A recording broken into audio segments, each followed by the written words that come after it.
ഒ-പിയിൽ ഒരുപാട് പേര് കംപ്ലൈന്റ് ചെയ്യുന്ന ഒരു കണ്ടീഷനാണ് കഴുത്ത് വേദന. അതിനൊരു പ്രായഭേദ വ്യത്യാസമൊന്നുമില്ല. ഇപ്പൊ ചെറിയ കുട്ടികൾ തൊട്ടിട്ട് വളരെ പ്രായമായിട്ടുള്ള ആൾക്കാർ വരെ ഈ സെയിം ലക്ഷണങ്ങൾ പ്രസന്റ് ചെയ്യാറുണ്ട്.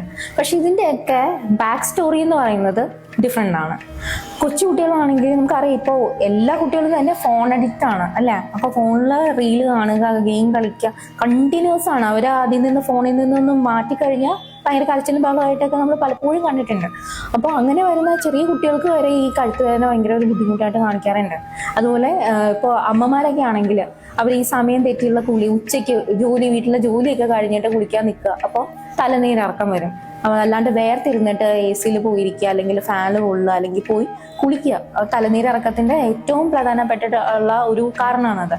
അപ്പൊ അതുപോലെ ഈ ജോലി ചെയ്യുന്ന ആൾക്കാരാണെങ്കിൽ, ഇപ്പൊ IT പ്രൊഫഷണൽസ് ആണെങ്കിലൊക്കെ പ്രത്യേകിച്ചും ഇപ്പോൾ ലാപ്ടോപ്പിലൊക്കെ ഇങ്ങനെ കണ്ടിന്യൂസ് ആയിട്ട് വർക്ക് ചെയ്തുകൊണ്ടിരിക്കുമ്പോൾ ഭയങ്കര ലോഡാണ്. കഴുത്തിലും ആയിക്കോട്ടെ കയ്യിലും ആയിക്കോട്ടെ. നമ്മൾ കഴുത്ത് കുനിച്ചു വെച്ചിരിക്കുമ്പോൾ തന്നെ ഈ കഴുത്തിന് സ്വാഭാവികമായിട്ട് ഉണ്ടാകുന്ന ഒരു വെയിറ്റിനൊക്കെ അമിതമായിട്ടുള്ള ഒരു വെയിറ്റ് ആണ് അതിന് ഫീൽ ചെയ്യുക. അപ്പോൾ അവിടെ ഉണ്ടാകുന്ന ആ ഒരു വീക്ക്നെസ് കാലാതിർക്യം കൊണ്ട് തന്നെ ബുദ്ധിമുട്ടായിട്ട് മാറുക ചെയ്യുക. അപ്പൊ ആദ്യം അതൊരു പതുക്കെ സ്വെല്ലിംഗ് ആയിട്ട് വരും. നമ്മളത് ചെറിയ ബാമൊക്കെ തേച്ച് അതിനെ വലിയ മൈൻഡ് ചെയ്യാണ്ട് വരുമ്പോൾ പിന്നീട് അത് സ്റ്റോണി എഡിമ ആയിട്ടൊക്കെ മാറും.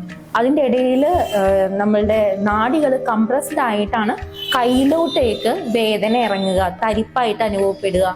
അങ്ങനെ ഭയങ്കര ബുദ്ധിമുട്ട്, കൈ പൊക്കാനായിട്ട് ബുദ്ധിമുട്ട്. കഴുത്തിൽ നിന്നാണ് അതിൻ്റെ റൂട്ട് കോസ് ഒക്കെ സ്റ്റാർട്ട് ചെയ്യുന്നത്. ഇപ്പോൾ സെർവിക്കൽ സ്പോണ്ടൈലൈറ്റിസ് ആയിട്ടോ, സ്പോണ്ടലോസിസ് ആയിട്ടോ, സെർവിക്കൽ റാഡിക്കുലോപ്പതി ആയിട്ടോ അങ്ങനെയൊക്കെ ഇതിൻ്റെ പ്രസന്റേഷൻ മാറാറുണ്ട്.